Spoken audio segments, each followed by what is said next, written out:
Well, as many of you know, earlier this week, Marvel had some pretty big and dramatic news when they fired their head of visual effects. Since then, there's been a lot of questions on what happened, why she left the company, and what's really going on. And now, Variety has given us a bit of an update that provides some very, very interesting details. So let's go ahead and break that down. Well, the other day some news broke that Marvel Studios' president of physical, post-production, VFX, and animation, Victoria Alonso, had indeed left the company after 17 years.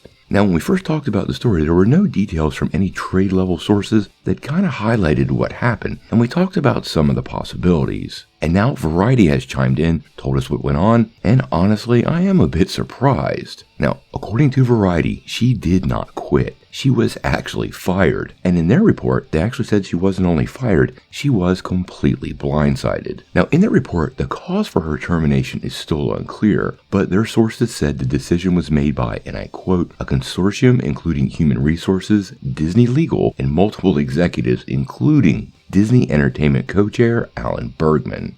Which is a huge deal because you're talking about bigwig Disney brass getting directly involved.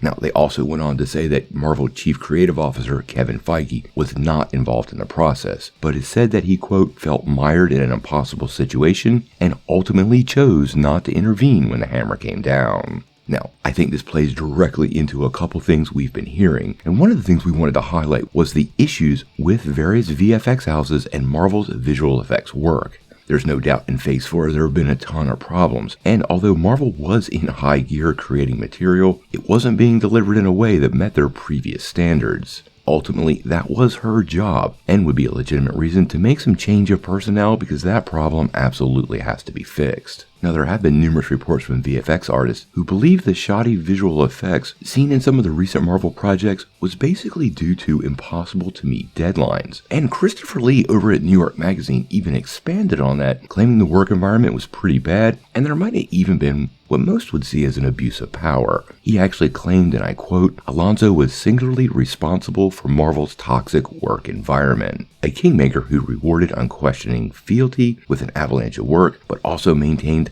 the blacklist that kept VFX pros wide-eyed with fear. Now, this is something we were hearing the other day, and it is pretty interesting that somebody from New York Magazine totally went on the record, put their career at stake, and made it public. This suggests to me he has a source that can back this up, and very likely might be true. Now, there has been some pushback on this and some dispute from other sources, with one VFX artist telling the trade, the idea of very senior exec terrifying rank-and-file artist per some reports feels off. She was the epitome of professional and knows her stuff. So there are other opinions in the mix, and we don't want to jump to any conclusions, but having all the details to figure out what's going on is pretty important. Now, obviously, where Marvel goes next, we're going to cover closely. I do suspect there will be some internal promotions and readjustment to get this ship righted properly. Once we have more details, we're going to bring it to you right away, but I suspect whatever happens will be an improvement. But we'll have to wait and see.